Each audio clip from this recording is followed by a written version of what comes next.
students, welcome to Statisticspedia. Now today's topic it is correlation. So let's first quickly understand that what do you mean by correlation. Correlation क्या होता है कि जब आपका कोई दो वेरिएबल्स के बीच में आप कोई एसोसिएशन फाइंड करते हैं, then we take the help of the correlation. So students, correlation के different types होते हैं.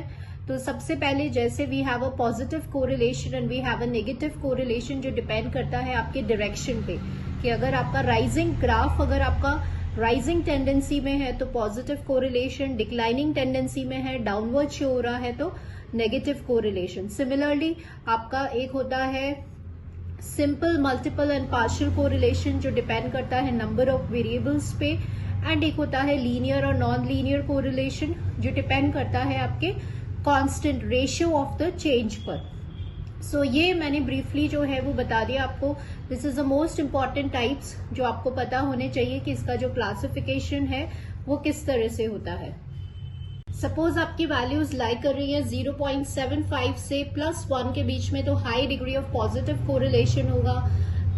0.25 से 0.75 अगर पॉजिटिव है तो मॉडरेट डिग्री ऑफ कोरिलेशन होगा और किस टाइप का होगा, पॉजिटिव होगा. और 0 से 0.25 है तो लो डिग्री ऑफ कोरिलेशन होगा. तो समटाइम्स आपको डायरेक्ट वैल्यूज दे दी जाती है. सपोज आपसे क्वेश्चन में बोला कि अगर आपका जो कोरिलेशन है, if the value of the correlation is -0.45, तो बताएं कि किस टाइप का कोरिलेशन होगा. तो ये जो है वो नेगेटिव कोरिलेशन है, और क्योंकि इसका वैल्यू -0.5 है तो it will be a moderate degree of correlation. तो इस टाइप के क्वेश्चन आते हैं. तो ये टेबल जो है ये बहुत इंपॉर्टेंट है to understand the degrees of correlation. Entire chapter को आप समराइज फॉर्म में या शॉर्ट नोट्स अगर आप रिवाइज करना चाहते हैं तो आप इस वीडियो पे जाके विजिट कर सकते हैं, जहां पे आप कंप्लीट चैप्टर का समराइज फॉर्म में शॉर्ट नोट्स वहां पे रिवाइज कर सकते हैं. Now moving on to the objective session now students, जहां पे हम बेसिक लेवल से थोड़े से डिफिकल्ट लेवल के क्वेश्चंस जो है वो सॉल्व करेंगे. फर्स्ट क्वेश्चन देखिए, if the correlation coefficient between x and y is 1, then the correlation coefficient between x -2 and this is what. So very very important, change of origin, change of scale का concept है, और ये जो है ये one of the most important question है students, जो आपके एक बहुत इंपॉर्टेंट प्रॉपर्टी पर बेस्ड है. सबसे पहले आपको ये पता होना चाहिए कि आपका जो कोरिलेशन कोएफिशिएंट है it is independent of change of origin and change of scale. तो यहाँ पे स्टूडेंट्स हम यहाँ पे एक ट्रिक समझेंगे जिससे क्विकली आप इस क्वेश्चन को सॉल्व कर सकते हैं. आपको ये पता है कि कोरिलेशन में आप कोई भी वैल्यू ऐड करें, सब्ट्रैक्ट करें, मल्टीप्लाई, डिवाइड करें, उससे कोरिलेशन की वैल्यू पे फर्क नहीं पड़ता है, वो सेम रहती है. Why? Because correlation coefficient is independent of change of origin and scale due to this. लेकिन अगर आपसे क्वेश्चन में दिया हुआ है ना, what is given to you here, कि आपका जो कोरिलेशन कोएफिशिएंट है x और y का वो 1 गिवन है, और आपको यहाँ पे x -2 और -y/2 + 1 का कोरिलेशन कोएफिशिएंट निकालना है. तो आपको ये पता है कि यहाँ पे आपने कांस्टेंट को ऐड किया है, डिवाइड करा है, तो वैल्यू तो 1 आने वाली है, answer will B 1, right, because correlation की वैल्यू में कोई चेंज नहीं आता. बट हमें ये नहीं पता कि आंसर +1 होगा या -1 होगा. तो इसको डिसाइड करने के लिए एक ट्रिक समझिए, एक प्रॉपर्टी समझिए, जिससे आप इजीली जो है वो क्वेश्चन को सॉल्व कर सकते हैं. प्रॉपर्टी क्या है स्टूडेंट्स? ये एक जनरल प्रॉपर्टी है, इसको आप अपने फॉर्मूला लिस्ट में जरूर लिखिए, आपके लास्ट मिनट रिविजन में हेल्प करेगा. क्या याद रखना है कि हमें सिर्फ स्केल को देखना है. स्केल मतलब जो भी कांस्टेंट मल्टीप्लाई या डिवाइड हो रहा है हमें सिर्फ वो ऑब्जर्व करना है. अगर इस स्केल का साइन, बिल्कुल अच्छे से समझिएगा, अगर स्केल का साइन सेम है तो आपका आंसर प्लस में आने वाला है. और अगर इस स्केल का साइन ऑपोजिट है, मतलब suppose if A and C are of opposite signs, तो आपका आंसर किस में आने वाला है, नेगेटिव में आने वाला है. तो ये प्रॉपर्टी बहुत इंपॉर्टेंट है, आपको क्वेश्चन जरूर मिलेगा इसका. इस टाइप के क्वेश्चंस जो होते हैं वो रिपीटेड क्वेश्चंस होते हैं इन एग्जाम्स में. सो यहाँ पर समझिए, हमें यहाँ पे we are not concerned about this. यहाँ पे आप स्केल देखिए, तो स्केल की वैल्यू देख लीजिए क्या आ रही है, +1 आ रही है, और यहाँ पे y की जो स्केल की वैल्यू आ रही है वो -1/2 आ रही है. तो आप देख रहे हैं दोनों के जो साइंस हैं वो कैसे हैं, ऑपोजिट साइंस हैं. क्योंकि दोनों के साइंस ऑपोजिट हैं तो आंसर किस में आने वाला है, नेगेटिव में आने वाला है. तो answer for this question will B 1। तो ये जो फॉर्मूला है स्टूडेंट जरूर नोट डाउन करिए, क्योंकि क्विकली आप इसको सॉल्व कर सकते हैं। अपने फॉर्मूलाज लिस्ट जरूर प्रिपेयर करिए, तो लास्ट मिनट रिविजन के लिए आपके लिए बहुत हेल्पफुल रहने वाला है। Two variables x and y are related by this equation, then the correlation between x and y. Again a very important question. Sometimes आपको वैल्यूज दे देते हैं, sometimes ये जो क्वेश्चन है वो आपका इस तरह से आ जाता है ax plus by equals to c। तो अब आपको इस इक्वेशन का कोरिलेशन बताना है। तो यहाँ पे हमें स्टूडेंट्स क्या करना है, आप पहले x या y किसी में भी आप इक्वेशन बना लीजिए, इधर x में या y में। सपोज अगर हम x में इक्वेशन बनाते हैं तो इस तरह से आपकी ये वाली इक्वेशन आ जाएगी, राइट। अगर आपने रिग्रेशन पढ़ रखा है तो यू नो दैट रिग्रेशन में वी हैव टू लाइंस, एक होती है y is equals to a plus B X, एक होती है आपकी x is equals to a plus B Y. तो उसी से रिलेट करके हम यहाँ पे आंसर निकालेंगे। तो आप इस इक्वेशन को किसी भी फॉर्म में एक्सप्रेस कर सकते हैं, आइदर x की टर्म्स में या y की टर्म्स में। अब यहाँ पे आपको पता है कि ये जो स्लोप है ये क्या है, ये स्लोप है। ये स्लोप कैसा आ रहा है स्टूडेंट्स, नेगेटिव आ रहा है। तो अब आपको एक प्रॉपर्टी याद करनी है कि ये जो रिग्रेशन कोएफिशिएंट है, अगर ये नेगेटिव आ रहा है तो y ऑन x का भी नेगेटिव आएगा और जो कोरिलेशन है वो भी नेगेटिव आएगा, ठीक है। ये तीनों नेगेटिव आएंगे। तो यहाँ पे आप क्या समझ में आ रहा है, क्वेश्चन में क्या दिया हुआ है कि अगर ये एक लाइन आपको दिया हुआ है और आपसे पूछ रहे हैं कि कोरिलेशन क्या होगा, तो वो कैसा होगा, परफेक्ट नेगेटिव होगा। बिकॉज आपको पता है स्टूडेंट्स की परफेक्ट नेगेटिव और परफेक्ट पॉजिटिव में आपके पास सिर्फ एक लाइन होती है, राइट। तो यहाँ हमें डिसाइड करना था, क्योंकि एक इक्वेशन दिया हुआ है तो एक ही लाइन होगी, लेकिन हमें ये डिसाइड करना है कि वो पॉजिटिव होगी कि नेगेटिव होगी। तो वो आपको समझ में आ गया, क्योंकि स्लोप नेगेटिव है तो कैसी होगी, नेगेटिव कोरिलेशन होगा, and that will be perfect negative. Next question देखिए, if the correlation between two variables x and y is 0.4 then the coefficient of determination is what? पहले आप समझिए कुछ पॉइंट्स जो कोएफिशिएंट ऑफ डिटर्मिनेशन के बहुत important हैं थ्योरेटिकल या न्यूमेरिकल पॉइंट ऑफ व्यू से। सबसे पहले तो हमें ये पता होना चाहिए कि कोएफिशिएंट ऑफ डिटर्मिनेशन होता क्या है। तो कोएफिशिएंट ऑफ डिटर्मिनेशन देखिए हमारे पास दो होते हैं। डिटर्मिनेशन मतलब होता है explained variance upon total variance का रेशियो, ठीक है। ये फॉर्मूला आपको याद रखना है। इसी तरह से we have coefficient of non determination, उसका फॉर्मूला क्या होता है, unexplained variance upon total variance, right. तो ये दो फॉर्मुलेज आपको याद रखना है। Coefficient of determination is explained upon total variance, non determination is unexplained upon total variance. तो ये एक्सप्लेन्ड अनएक्सप्लेन्ड टोटल वेरिएंस क्या होता है, ये आपने अपने डिजाइन ऑफ एक्सपेरिमेंट वाले पेपर में या अनोवा में आपने जरूर स्टडी किया होगा, वहीं से ये जो है वो कनेक्टेड है। पहला तो हमें डेफिनेशन लर्न होनी चाहिए। सेकेंडली आपको क्या याद होना चाहिए कि इसका फॉर्मूला होता है r², कोएफिशिएंट ऑफ डिटर्मिनेशन का, और इसका फॉर्मूला होता है 1 माइनस r², ठीक है। तो ये कुछ पॉइंट्स थे जो इससे रिलेटेड है। अब क्वेश्चन आप रीड करेंगे तो r की वैल्यू आपको दिया हुआ है 0.4 और आपसे r² पूछ रहे हैं, तो r² क्या हो जाएगा, 0.16 हो जाएगा। अगर coefficient of determination non determination पूछते तो 1 माइनस 0.16 हो जाता, ठीक है। That will be the answer. Here answer for this question will be 0.16. Next देखिए, which one of the following statement is or are true or false? तो एक statement true हो सकती है, दो स्टेटमेंट भी ट्रू हो सकती है, ये आपको डिटरमाइन करना है। क्वेश्चन है the coefficient of determination gives the ratio of explained variance to the total variance. तो यहाँ पे थ्योरेटिकल क्वेश्चन आपसे पूछ लिया, बेसिक डेफिनेशन अभी अभी आपने समझा है कि कोएफिशिएंट ऑफ डिटर्मिनेशन क्या होता है, रेशियो होता है explained variance to the total variance. तो ये स्टेटमेंट बिल्कुल सही है। नेक्स्ट देखिए, coefficient of determination is given by the square of the correlation coefficient. आपने क्या देखा है कि कोएफिशिएंट ऑफ डिटर्मिनेशन क्या होता है, स्क्वायर होता है कार्ल पियर्सन कोरिलेशन कोएफिशिएंट का। तो ये स्टेटमेंट भी बिल्कुल ट्रू है। तो आंसर क्या हो जाएगा कि both the statements are true. In Spearman's rank correlation, पहले हम एक बार देख लेते हैं स्पीयरमैन्स रैंक कोरिलेशन क्या होता है, एक बार रिवाइज कर लेते हैं, उसके बाद हम क्वेश्चन सॉल्व करेंगे। स्टूडेंट्स देखिए, जो कार्ल पियर्सन कोरिलेशन कोएफिशिएंट होता है उसके लिए आपका जो डेटा है वो कैसा होना चाहिए, क्वांटिटेटिव होना चाहिए, मतलब न्यूमेरिकल डेटा होना चाहिए। तब हम इस फॉर्मूले को यूज कर लेते हैं और ये फॉर्मूला आपको पता है, this is sigma x and sigma Y.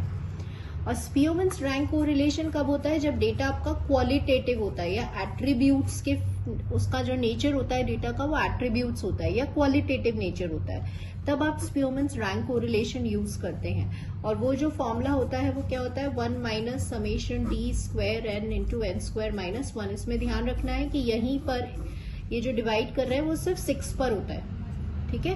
कई बार फॉर्मूला भी आ जाता है आपके क्वेश्चन एग्जाम में। अब यहाँ पे व्हाट इज डी, अगर आपको एक्स एंड वाई डेटा दिया हुआ है तो आप डी निकालते हो, एक्स माइनस वाई, और फिर आप निकालते हैं डी स्क्वायर। तो स्टूडेंट्स ध्यान रखिएगा, ये जो डिफरेंस होता है रैंक्स का, इसमें एक प्रॉपर्टी होती है स्पीयरमैन्स की कि वो डिफरेंस की वैल्यू क्या होती है स्टूडेंट्स, हमेशा 0 होती है, ठीक है। सो क्वेश्चन देखिए, that in the Spearman's rank correlation the coefficient of the sum of the difference of the ranks between the variables is what. तो यहाँ पे क्या बोला है, सम ऑफ द डिफरेंस, अगर आप रैंक डिफरेंस का सम लेते हैं तो वो हमेशा क्या होता है, 0 होता है। तो ये एक प्रॉपर्टी है स्पीयरमैन्स रैंक कोरिलेशन की। तो कई बार आपको थ्योरेटिकल क्वेश्चन भी मिल जाता है। So answer will be 0 for this question. Next question देखिए, अब यहाँ से हम थोड़े से डिफरेंट लेवल के क्वेश्चंस देख रहे हैं, न्यूमेरिकल क्वेश्चंस देख रहे हैं, and these are one of the important questions, right.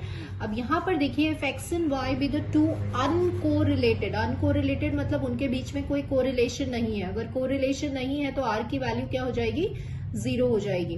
Then which one of the following is incorrect. Question बहुत अच्छे से रीड करना है, यहाँ पे इनकरेक्ट स्टेटमेंट आपको बतानी है। If X and why have the same variance, तो कुछ कंडीशंस दी हुई हैं और फिर आपको इस क्वेश्चन को सॉल्व करना है। तो ये एक न्यूमेरिकल क्वेश्चन है, तो हम 1 बाय 1 सारे ऑप्शंस को सॉल्व करके देखेंगे तो कौन सा स्टेटमेंट आपका इनकरेक्ट है। सबसे पहले स्टूडेंट्स, जो गिवन कंडीशन है वो क्या है कि आपके जो आर है दैट इज इक्वल्स टू 0 और 2 वेरिएंसेस जो है वो आपके इक्वल दिए हुए हैं। अब आपसे क्वेश्चन में बोला जा रहा है कि बताइए फॉल्स स्टेटमेंट कौन सी है। तो आप सबसे पहले ऑप्शन नंबर 1 सॉल्व करेंगे। यहाँ पे वेरिएंस का फॉर्मूला होता है variance of X plus variance of Y plus twice of covariance X comma Y, right. दोनों वेरिएंसेस कैसे हैं, अगर दोनों वेरिएंसेस इक्वल हैं तो आपके पास क्या हो जाएगा, ये हो जाएगा twice of variance of x, right. और ये वैल्यू क्या हो जाएगी, 0 हो जाएगी क्योंकि आर 0 है। तो ये आपका ऐसे आ गया। सिमिलरली आप यहाँ RHS सॉल्व करेंगे तो variance of X plus variance of Y minus twice of covariance X comma Y. तो कोवेरिएंस तो आपका 0 हो जाएगा, ये दोनों इक्वल हैं तो ये भी वेरिएंस ऑफ एक्स है। तो पहली वाली इक्वेशन में दोनों LHS RHS इक्वल है तो this is a correct statement. आपको फॉल्स स्टेटमेंट बताना है। अब आइए नेक्स्ट ऑप्शन पे दिया हुआ है, सबसे पहले हम LHS देखेंगे, अगर इसकी वैल्यू 0 आ जाती है तो ये भी ट्रू ऑप्शन हो जाएगा। कोवेरिएंस का जो है अपने प्रीवियस वीडियोस में आप जाके देखें, यहाँ पे मैंने शॉर्ट ट्रिक बताई हुई है कैसे हम कोवेरिएंस को इवैल्यूएट करते हैं 1 बाय 1। तो पहले आप इसको इससे मल्टीप्लाई करेंगे तो ये x कॉमा एक्स हो जाएगा minus covariance x comma Y, फिर इसको इससे करेंगे तो plus covariance y comma X, फिर इसको इससे करेंगे तो minus covariance y comma Y. अब यहाँ पे again there is a short trick for you, अगर x and x variable same है तो ये वेरिएंस ऑफ x हो जाता है। आपको पता है x और y के बीच का कोवेरिएंस 0 रहेगा, क्यों रहेगा, क्योंकि r 0 है, दैट्स वाई उनके बीच में कोई कोरिलेशन नहीं है, तो ये वैनिश हो जाएंगी और ये भी आपका हो जाएगा वेरिएंस ऑफ y।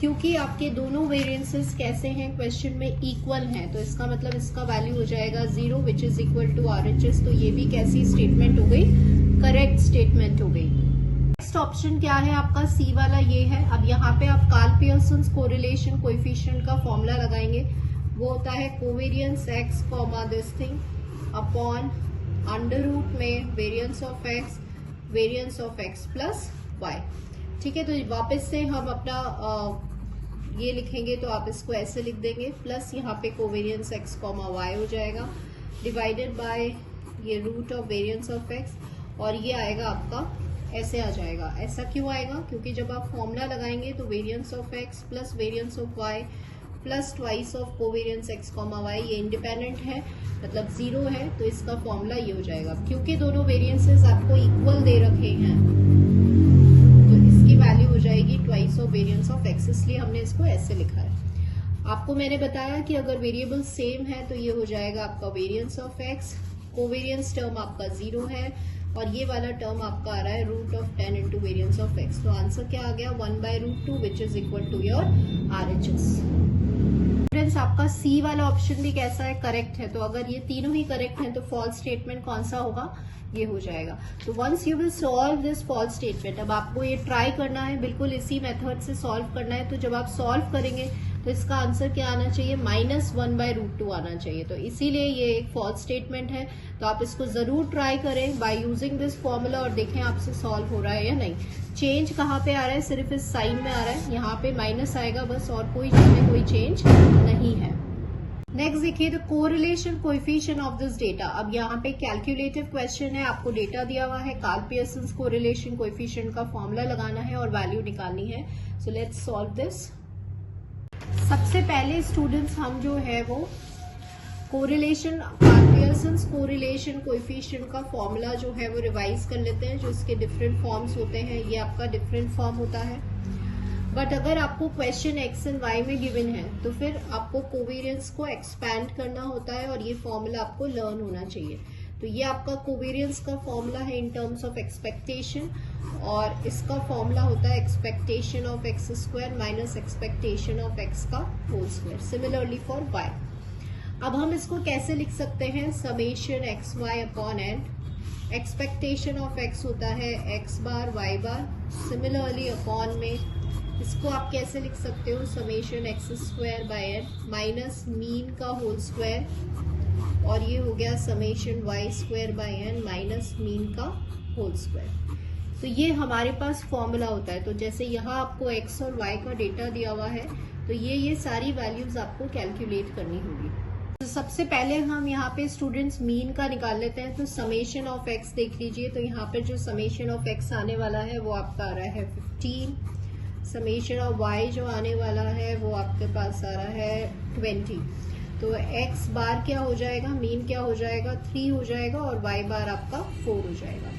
नेक्स्ट अब आप एक्स वाई निकाल लीजिए। तो ये आपका जो एक्स वाई है वो आपके पास हो जाएगा, इसका समेशन, इसको ऐड कर लीजिए। तो once you will add this you will get the value as 60 आ जाएगा। ठीक है, अब इसी तरह से स्टूडेंट्स हमें एक्स स्क्वायर करना, स्क्वायर क्या हो जाएगा 1, 4, 9, 16 एंड 25। तो इसका जो समेशन आएगा वो आपका 55 आ जाएगा। एंड सिमिलरली वाई स्क्वायर, मतलब इन वैल्यूज का हम जो है वो स्क्वायर निकाल रहे हैं, तो ये जो समेशन आ जाएगा वो आपके पास आ जाएगा, this comes out to be 90 आ जाएगा। ठीक है, अब हम वैल्यूज डालना शुरू करते हैं। आपका था summation X Y upon N, तो समेशन एक्स वाई जो था वो आपके पास आ रहा है 60 upon N is 5 minus X bar and Y bar, तो ये आ रहा है 12 अपॉन में। अब यहाँ एक बार वैल्यूज पुट करने से पहले तो हमें यहाँ पे डिनोमिनेटर में वैल्यू रखने की जरूरत नहीं है, तो न्यूमरेटर से इसका वैल्यू 0 आ गया। सो समटाइम्स आपका इस टाइप का क्वेश्चन भी आ जाता है, तो ये भी हमें ध्यान रखना है। So answer for this question will be 0। देखिए, if the correlation coefficient between X and Y is R, आपको correlation coefficient X and Y का आर दिया हुआ है और आपको कोरिलेशन कोएफिशिएंट इसका निकालना है। So what is given to us, again very very important and very very good question जो इसकी प्रॉपर्टीज पर बेस्ड है। स्टूडेंट्स आपको ये निकालना है, तो आई टोल्ड यू कि this is one of the most important property जो हमने इनिशियली डिस्कस किया था, ओरिजिन एंड स्केल की प्रॉपर्टी की, जहां पे हमें सिर्फ और सिर्फ स्केल को देखकर इसके आंसर को डिटरमाइन करना है। This property, right, ax plus b and cy plus d, ये उसी पर बेस्ड क्वेश्चन है। तो स्केल कौन सा है यहाँ पे, इसका स्केल कौन सा है 1/10 और y का स्केल कौन सा है 1/2। दोनों के साइंस कैसे हैं, सेम है। अगर दोनों के साइन सेम है तो इसका मतलब आंसर पॉजिटिव आने वाला है। तो क्वेश्चन में कोरिलेशन r दिया हुआ है, तो इसका जो कोरिलेशन होगा वो +r हो जाएगा, राइट। तो this is a properties based question, so answer will be r। Next देखिए,